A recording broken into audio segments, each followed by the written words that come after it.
할렐루야, 할렐루야. 메리 크리스마스. 옆 사람하고도 메리 크리스마스. 하나님께서 큰 복 주시기 바랍니다. 할렐루야. 오늘은 세상 모든 사람들에게 평화와 희망을 주시려고 예수님께서 이 세상에 탄생하신 성탄절입니다.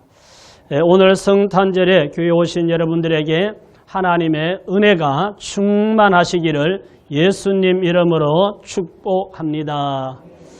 세계 제2차 대전 때 프랑스군과 독일군이 작은 강을 사이에 두고 서로 대치하고 있는 중에 12월 24일 성탄절 전야를 맞이하게 되었어요. 밤중에 보초를 쓰고 있던 한 프랑스 병사가 고향 생각이 간절하게 나고 또 고향에 서릴 때 성탄절을 보냈던 생각이 난 거예요. 그래서 이 병사가 찬송가 109장 고요한 밤 거룩한 밤 어둠에 묻힌 밤 이 찬송을 휘파람을 부은 거예요. 같이 한번 휘파람 불어볼까요?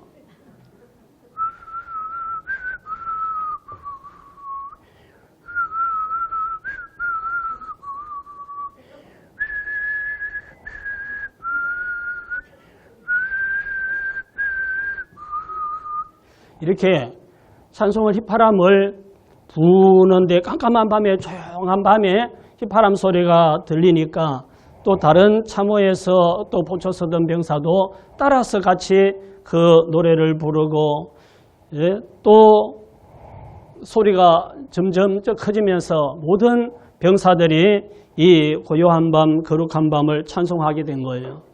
그러다 보니까 작은 강이니까 강 건너편에 있는 독일 병사들도 은은하게 들려오는 그 성탄절 찬송 소리를 들으면서 자기들도 똑같은 사람이잖아요. 고향 생각이 나고 어릴 때 교회 가서 성탄절 보냈던 생각이 나서 그 병사들도 따라서 그 찬송을 부르면서 그날 밤은 서로 아군도 적군도 없이 찬송하면서 하나님께 성탄절을 축하하고 영광을 돌렸다고 합니다. 고요한 밤 거룩한 밤 영광에 둘린 밤 천군 천사 나타나 기뻐 노래 불렀네. 아기 잘도 잔다. 아기 잘도 잔다. 고요한 밤 거룩한 밤 주 예수 나신 밤 그의 얼굴 광채가 세상 빛이 되었네. 아기 잘도 잔다. 아기 잘도 잔다. 이 찬송을 아군 적군 없이 다 부르면서 그날 밤 성탄절 아기 예수의 탄생을 축하하고 영광 돌리는 은혜로운 시간이 되었다고 합니다. 성탄절에는 이렇게 전쟁도 멈추게 되고 죄수들도 특사로 풀려나고 어린이들에게 선물을 주고 또 어려운 이웃에게 사랑을 베풀면서 성탄절은 은혜와 사랑이 넘치는 그런 날입니다. 오늘은 우리가 성탄절을 맞이해서 성탄절의 주인공인 예수님 탄생하신 목적 이런 제목으로 오늘 말씀 전할 때 복받는 시간 되시기를 예수님 이름으로 축복합니다. 마태복음 1장 18절 말씀 병사가 이렇게 찬송을 불렀다는 것 마태복음 1장 18절을 보십시다. 예수 그리스도의 나심은 이러하니라. 그의 어머니 마리아가 요셉과 약혼하고 동거하기 전에 성령으로 잉태된 것이 나타났더니 첫째로 우리가 생각할 것은 예수님의 탄생의 배경을 함께 오늘 생각해 봅니다. 마리아는 아름답고 정숙한 처녀로 요셉이라는 청년과 결혼하기로 약혼을 한 사람입니다. 요즘은 남녀가 연애를 하거나 이렇게 소개해서 만나거나 교제를 하다가 서로 마음이 통해서 우리 결혼합시다 이렇게 하면 상견례를 하고 날을 잡고 이렇게 결혼식을 하는데 옛날에는 결혼식을 하기 전에 꼭 약혼식이라는 것을 먼저 했었어요. 그래서 약혼을 하고 1년 후에 결혼하기도 하고 약혼을 하고 이제 신랑 될 사람이 군대를 갔다 오기도 하고 그렇게 했는데 요셉과 마리아는 약혼을 하고 결혼할 날을 기다리고 있는데 마리아에게 깜짝 놀랄 일이 일어났습니다. 누가복음 1장 30절입니다. 천사가 이르되 마리아여 무서워하지 말라. 내가 하나님께 은혜를 입었느니라. 보라 처녀가 잉태하여 아들을 낳으리니 그 이름을 예수라 하라. 어느 날 천사가 저 그림에서와 같이 마리아를 찾아와서 네가 하나님께 은혜를 입었다. 네가 잉태하여 아들을 낳을 것인데 이름을 예수라고 하라. 이 말씀을 하시는 겁니다. 마리아는 너무 깜짝 놀라서 아직 결혼도 하지 않은 처녀에게 이게 무슨 말씀이냐고 그랬더니 이건 하나님의 성령으로 되는 것이니 무서워하지 말라. 이러고는 천사가 사라졌어요. 그 일이 있은 후에 마리아는 아기를 임신하게 되었고 몸에는 변화가 일어나니까 사람들이 알게 되잖아요. 그러니까 자기들끼리 수근수근 얘기를 하는데 마리아는 이걸 설명을 할 수가 없는 거예요. 결혼하지 않은 아직 결혼식을 올리지 않은 처녀가 배가 불러오니까 사람들이 이런저런 얘기를 하게 되고 요셉도 약혼한 요셉도 이 소식을 듣고 알게 되지요. 둘이 만나서 얘기를 한다 해도 요셉의 마음속에는 그 말이 안 믿어지잖아요. 하나님의 능력으로 임신된 거라고 천사가 얘기했다고 마리아가 설명을 해도 총각 요셉의 마음속에 그게 믿어지겠어요. 자기가 직접 들은 것도 아니고. 그래서 마태복음 1장 19절 말씀을 보십시다. 그의 남편 요셉은 의로운 사람이라 그를 드러내지 아니하고 가만히 끊고자 하여 이를 생각할 때에 주의 사라가 현몽하여 이르되 다윗의 자손 요셉아 내 아내 마리아 데려오기를 무서워하지 말라. 그에게 잉태된 자는 성령으로 된 것이라. 어느 날 요셉이 이것 때문에 고민하고 있는데 천사가 나타나서 요셉에게 말하는 거예요. 내 아내 마리아가 잉태된 것은 성령으로 된 것이니 데려오는 것을 무서워하지 마라. 천사가 요셉에게 나타나서 상황을 얘기해 주는 거예요. 마리아가 무슨 부정한 여자라서 뭐 바람나서 그런 게 아니고 하나님의 큰 뜻이 있어서 그렇게 된 것이고 마리아를 아내로 데려오는 데 대해서 두려워하지 말아라 이러는 거죠. 그래서 요셉은 천사의 말을 듣고 마리아를 아내로 데려왔으나 아이를 낳을 때까지 동침하지 않고 마리아를 잘 보호해 주었습니다. 자, 누가복음 2장 5절입니다. 그 약혼한 마리아와 함께 호적하러 올라가니 마리아가 이미 잉태하였더라. 거기 있을 때에 해산할 날이 차서 첫 아들을 낳아 강보로 싸서 구유에 뉘었으니 이는 여관에 있을 곳이 없음이러라. 그 마리아 배는 점점 불러와서 만삭이 되었고 이제 그런 때에 그 당시 로마 황제 가이사 아구스도가 모든 사람들에게 호적을 하라고 명령을 내립니다. 그래서 요셉은 아내 마리아를 데리고 자기 고향인 베들레헴으로 가게 되었어요. 근데 베들레헴으로 다른 데 살던 사람들이 많이 와서 호적하러 몰리다 보니까 발 빠르고 먼저 온 사람들이 방을 다 얻어가지고 다 잡고 있고 이 요셉은 만삭이 된 아내를 데리고 가다 보니까 남들처럼 빨리 못 가니까 늦게 가서 베들레헴에 가서 방을 하나 구하려고 이 집 저 집 다 물어봐도 방마다 사람들이 다 와서 있고 방에 들어갈 데가 없어요. 그래서 하는 수 없이 주인에게 부탁을 해서 마구간이라도 좋으니까 좀 들어가서 우리가 쉴 수 있게 해달라. 그래서 마구간을 빌려서 들어갔는데 이미 만삭이 되었고 또 먼 길을 오느라고 힘들고 해서 그런지 이 마리아에게 태기가 있는 거죠. 태동이 일어나고 이렇게 산기가 있어서 그곳에서 아기를 낳게 되었는데 그 아기가 바로 예수 그리스도입니다. 이렇게 해서 아기 예수는 마구간에서 탄생하게 되었고 이제 그리고 나서 세월이 많이 흐른 뒤에 그때는 이렇게 날짜가 기록되어 있지 않아서 정확한 날짜를 알 수가 없는데 이것저것 사정을 다 추정해 봤을 때 12월 25일이 아기 예수가 탄생한 날에 가장 가깝다 해서 12월 25일을 아기 예수 탄생을 기념하는 성탄절로 지키게 되어서 오늘날까지 온 세계가 여러 문화를 초월하고 언어를 초월하고 인종을 초월해서 전 세계가 12월 25일을 성탄절로 지키게 되었습니다. 그런데 이 예수는 어느 다른 무슨 신화에서 나오는 것 같은 그런 인물이 아니라 실제로 역사적인 인물입니다. 올해가 몇 해죠? 몇 년도죠? 2024년도. 이제 며칠 지나면 2025년이 되죠. 근데 2024년이 되기까지는 첫 해가 있었을 거 아니에요. 1년. 그 첫 해, 1년을 시작해서 지금까지 내려오다 보니까 올해가 2024년이 됐다는 겁니다.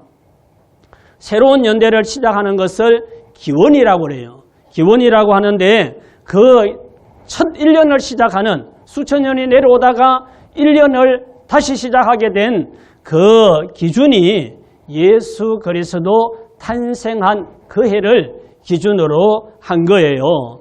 그래서 예수는 역사적인 인물인데 기원전 BC 공부했을 때 들은 얘기가 기억나죠. 기원후를 AD, BC AD라고 역사 기원전과 기원후를 가리는데 BC는 비포 크리스트, 예수 그리스도 탄생 전이라는 뜻이고 AD는 안노 도미니, 이 밑에 영어가 있습니다. 이 말은 예수 그리스도 후, 기원 후라는 뜻으로 BC AD를 사용하고 있습니다.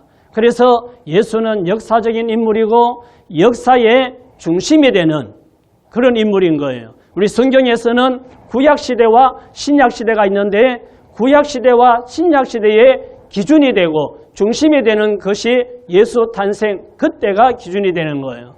그래서 예수는 신화도 아니고 역사적인 인물이고 실존하는 인물이고 역사의 중심이 되는 그런 분이라는 것을 기억하시기 바랍니다. 이렇게 해서 예수님의 탄생 배경은 예수 그리스도가 태어나게 되었다 하는 것을 여러분들이 이해하고 기억하면 될 것 같습니다. 자, 두 번째는 요한복음 10장 10절을 보십시다. 도둑이 오는 것은 도둑질하고 죽이고 멸망시키려는 것뿐이요 내가 온 것은 양으로 생명을 얻게 하고 더 풍성히 얻게 하려는 것이라.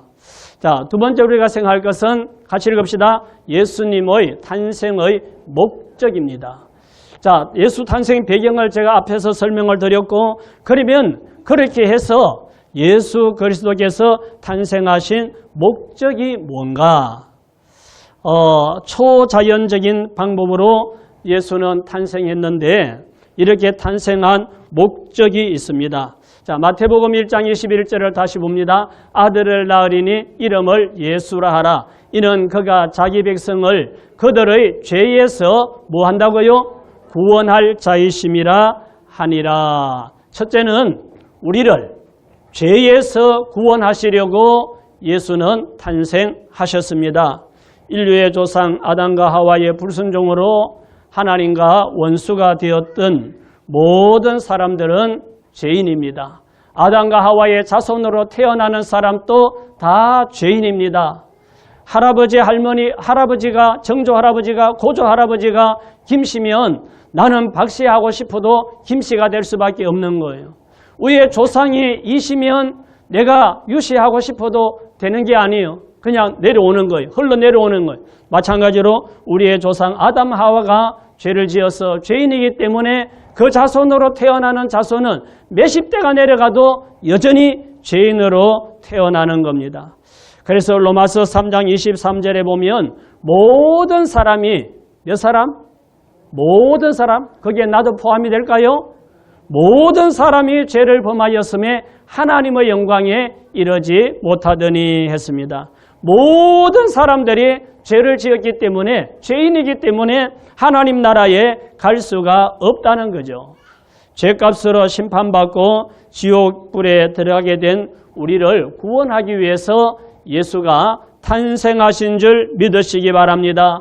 그래서 마태복음 20장 28절에 이렇게 말합니다. 인자가 온 것은 섬김을 받으려 함이 아니라 도리어 섬기려 하고 자기 목숨을 많은 사람의 대속물로 주려 함이니라. 아멘. 여기 인자는 예수를 말합니다. 예수님은 지옥 갈 우리 죄인을 구원하기 위해서 자기 목숨을 많은 사람들의 대속물로 주려고 우리와 같은 육체를 입으시고 이 세상에 태어나신 겁니다. 그래서 예수님은 우리 죄를 지고 십자가에 못 박혀 죽고 3일 만에 부활하셔서 예수는 죄가 없는 하나님의 아들이라는 것을 증명해 주었습니다. 그래서 우리는 예수님이 우리 대신, 나 대신 내 죄를 예수님이 지고 십자가에 죽으시고 부활하셨다는 것을 인정하고 믿으면 나의 모든 죄가 다 용서받고 하나님의 자녀로 거듭나고 영생을 얻게 되는 줄 믿으시기 바랍니다. 그래서 예수님은 우리를 구원하려고, 우리를 죄에서 구원하려고 탄생하셨다 하는 것. 두 번째는 요한복음 10장 10절입니다. 도둑이 오는 것은 도둑질하고 죽이고 멸망시키려는 것뿐이요 내가 온 것은 양으로 생명을 얻게 하고 더 풍성히 얻게 하려는 것이라. 두 번째 예수님이 오신 목적은 풍성한 삶을 주시려고 오셨다는 겁니다. 영혼이 잘 되는 삶이고 육체가 건강한 삶이고 범사가 잘 되는 삶을 말합니다. 예수님이 왜 오셨는가? 왜 이 낮고 천한 이 땅에 마구간에 태어나는 이런 상황 가운데 이 세상에 오셨는가? 지옥 갈 수밖에 없는 우리 죄인을 구원하기 위해서. 두 번째는 우리에게 풍성한 삶을 주시려고 오셨다는 겁니다. 원래 하나님이 지어주신 에덴 동산에 살던 아담과 하와에게는 부족함이 없었습니다. 모든 것이 풍성하고 그곳에는 걱정 근심이 없고 하나님께 영광 돌리면서 하나님과 교제하고 은혜가 충만했던 곳인데 범죄함으로 인해서 하나님 말씀에 불순종하고 범죄함으로 인해서 아담과 하와는 에덴 동산에서 추방을 당합니다. 그리고 나서는 이마에 땀이 흐르도록 평생 동안 수고해야만 먹고 살 수가 있고 일하느라고 힘들고 여러 가지 일들이 일어나서 갈등하게 되고 근심, 걱정이 많은 그런 삶이 되어버렸습니다. 그런데 예수님은 가난하고 병들고 절망 중에 있는 우리 인간들에게 희망을 주고 영원한 생명과 풍성한 삶을 주시려고 영혼이 잘 되고 육체가 잘 되고 범사가 잘 되는 이런 복을 주시려고 예수님이 우리와 같은 육체를 입고 이 땅에 태어났다는 겁니다. 마음이 평안하고 몸도 건강하고 하는 일도 잘 되고 자녀들도 잘 되고 그러기를 다 원하지요. 그러려면 먼저 내 영혼이 잘 돼야 돼요. 내 영혼이. 나무의 뿌리가 튼튼해야 제가 똑같은 날 이 두 화분을 사다 놓았는데 이 화분은 아직까지 아주 잎이 싱싱한데 이 화분은 자꾸 위에 꽃이 시들고 떨어지고 망가지는 거예요. 왜 그렇게 해서요? 이건 뿌리가 튼튼하니까 물을 주니까 빨아 올려서 싱싱하게 잘 살아있는데 여기에는 몇 개가 뿌리가 시원찮으니까 시들고 죽고 꽃이 이렇게 마르고 이렇게 되는 거예요. 사람도 마찬가지예요. 영혼이 뿌리예요. 영혼이 뿌리기 때문에 영혼이 잘 돼야 몸도 건강하고 마음도 평안하고 하는 일도 잘 되고 자녀들도 잘 되고 복된 삶이 되는 거예요. 그래서 영혼이 잘 되면 육체가 건강하고 범사가 잘 되는 이런 삶을 주시려고 예수께서 오셨는데 그 예수 그리스도를 나의 주님으로 모시고 살면 영혼이 잘 되고 모든 범사가 잘 되고 건강하고 풍성한 삶이 되는 줄 믿으시기 바랍니다. 오늘날 사람들이 흔히 말하기를 100세 시대라고 말하지요. 그리고 실제로 평균 수명이 많이 길어지고 오래 사는 사람들이 많아졌음도 사실입니다. 그럼에도 불구하고 오늘날 전에는 없던 병들도 많고 사건 사고도 많이 일어나고 그럽니다. 그래서 아무리 100세 시대고 건강하고 의료기술이 좋다 하더라도 사고 나면 학생도 죽고 청년도 죽고 50대도 70대도 80대도 장수가 없는 거예요. 이게 사고 나는데 어떻게 할 방법이 없는 거예요. 사람들은 생각합니다. 내가 태어나서 내가 할 일 다 하고 건강하게 천천히 늙어서 살 만큼 살고 어느 날 이 세상을 편안하게 떠났으면 좋겠다. 그런 생각하죠. 누구나 다 그렇게 소망하지만 어디 그것이 내 마음대로 되는 일이 아니죠. 많은 사람들이 다음에 뭐든지 다음에 할게요. 다음에 하지요. 이렇게 하면서 다음에 속습니다. 그리고 오늘 못하면 내일 하지. 내일이 늘 올 줄 알고 내일에 속고 내일로 미루고 다음으로 미루고 사는데 어느 날 내일이 오지 않아요. 어느 날 다음이 없어요. 그래서 어느 날 말 한마디 남기지 못하고 인생이 끝나기도 한다는 걸 우리는 늘 생각하고 살아야 합니다. 같이 읽읍시다. 사랑하는 자여 내 영혼이 잘된 같이 내가 범사에 잘되고 강건하기를 내가 간구하노라. 영혼이 잘되고 범사가 잘되고 강건하려면 우리에게 풍성한 삶을 주시려고 오신 예수 그리스도를 내가 믿어야 합니다. 이 그림을 보면 여러분들이 언제 그림들인지 생각이 나고 TV에선가 언젠가 보았던 기억이 있겠죠. 사고는 예고 없이 닥칩니다. 얼마 전까지 건강했던 분이 어느 날 돌아가셨다는 소식을 듣기도 하고 세상에 일어나는 모든 일들은 우리에게 예고 없이 일어납니다.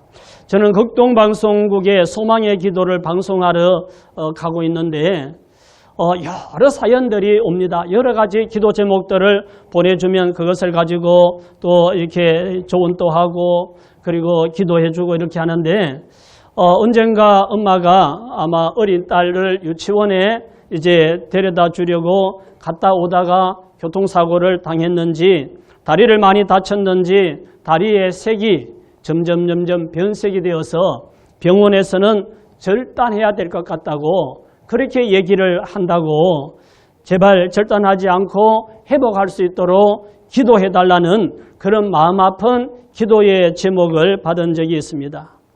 우리의 일상생활은 매일 똑같은 비슷한 반복하잖아요. 반복하고 이 엄마도 늘 아이를 데려다 주고 오고 데려다 주고 오고 늘 그렇게 했었던 일상생활인데 그날 그 아침에 그런 일이 자기에게 닥칠 줄 상상하지 못했죠. 우리 앞에 언제 어떤 일이 일어날지는 우리 아무도 모릅니다. 그래서 우리는 보험이라는 걸 넣고 살지요. 혹시 갑작스럽게 아프거나 사고 나거나 무슨 일이 있으면 그래도 좀 뭔가를 피해를 보상받기 위해서 보험을 넣고 살듯이 내일 일을 우리는 모르기 때문에 어린아이도 어른도 다 예수 믿고 천국 갈 준비하고 살아야 될 줄 믿습니다. 아멘. 준비하고 살아야 되는 거예요. 다음에 내일 우리가 하지만 어느 날 다음이 내게 오지 않고 어느 날 내일이 내게 없는 날이 있을 수 있기 때문입니다. 늙기 싫어도 늙어야 하고 죽기 싫어도 죽어야 하고 믿음이 없으면 가기 싫어도 지옥불에 가게 되는 겁니다. 하나님은 우리를 지옥에서 구원하시고 풍성한 삶을 주시려고 예수님을 보내주시고 믿기만 하면 구원해 주신다고 말씀하셨습니다. 작은 할머니도 무당이고 자기 어머니도 무당이고 위에 언니가 있는데 언니도 무당이고 아래에 남동생이 있는데 그 남동생도 무당인. 그러면 본인은 뭐겠어요? 본인도 무당인. 집안이 온통 무당인 이런 가족이 있었습니다. 그 사람이 심선미라는 분이에요. 21살에 신내림을 받고 26년 동안 무당으로 무속인으로 살았습니다. 산속에 절도 있고 여러 사람들의 신당을 거기다가 지어놓고 자기도 26년 경력을 가진 무당이니까 신당이 산속에 있어요. 거기에 기도처가 있는 거예요. 어느 날 늘 거기에서 굿도하고 뭐 기도하고 하는데 이날 또 그곳에 가서 이제 기도를 하고 있는데 갑자기 십자가가 보이더래요.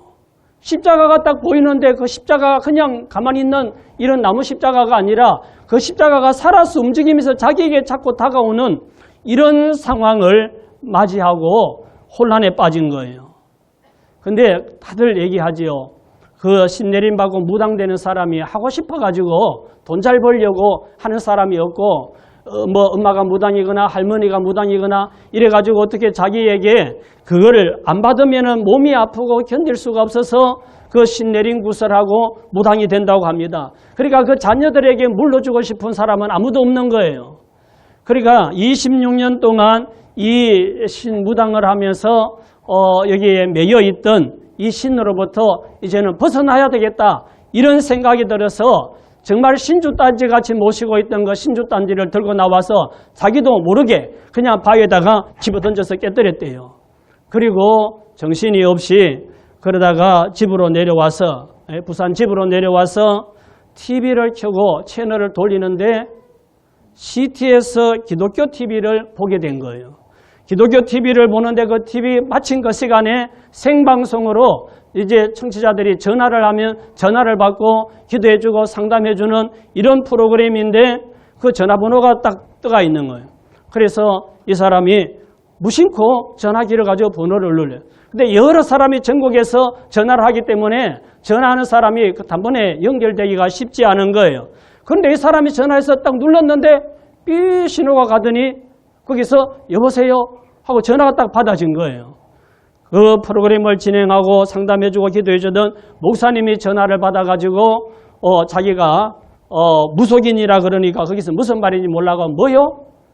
무당이라고요. 그래서 알아보고 전화 끊지 말고 가만히 있어라.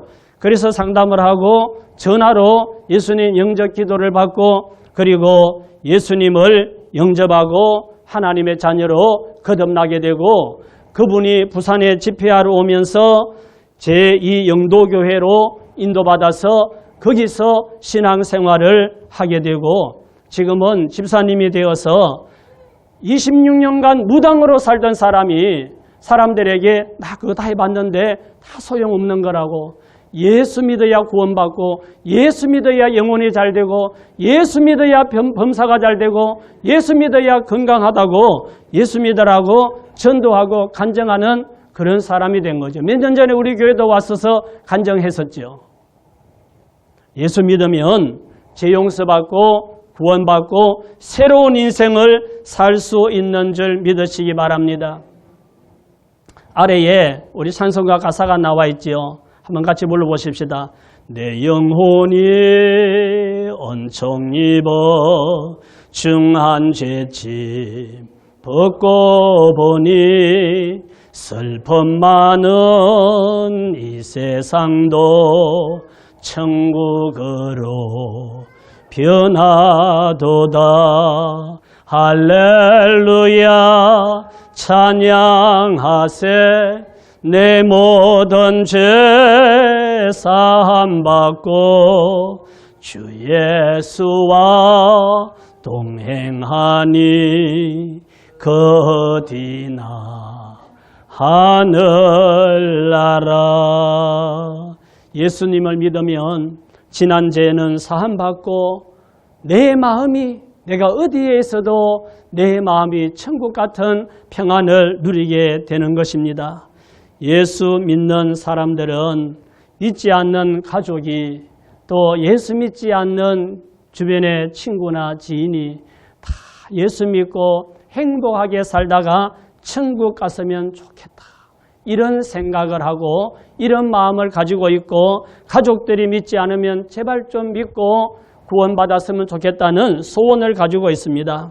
성탄절을 맞으면서 우리에게 영원한 생명을 주시려고 오신 예수님을 믿고 구원받고 또 일주일에 한 번씩 교회 와서 예배드리고 이러면 풍성한 복, 예수님이 우리에게 풍성한 복을 주시려고 영혼이 잘 되는 복, 건강한 복, 그리고 범사가 잘 되는 복을 주시려고 오신 그 복을 받게 됩니다. 그 복을 받는 저와 여러분들 다 되시기를 바랍니다. 말씀을 마무리합시다. 예수님은 천국 가는 길입니다. 내가 곧 길이요 진리요 생명이니 나로 말미암지 않고는 아버지께로 올 자가 없느니라.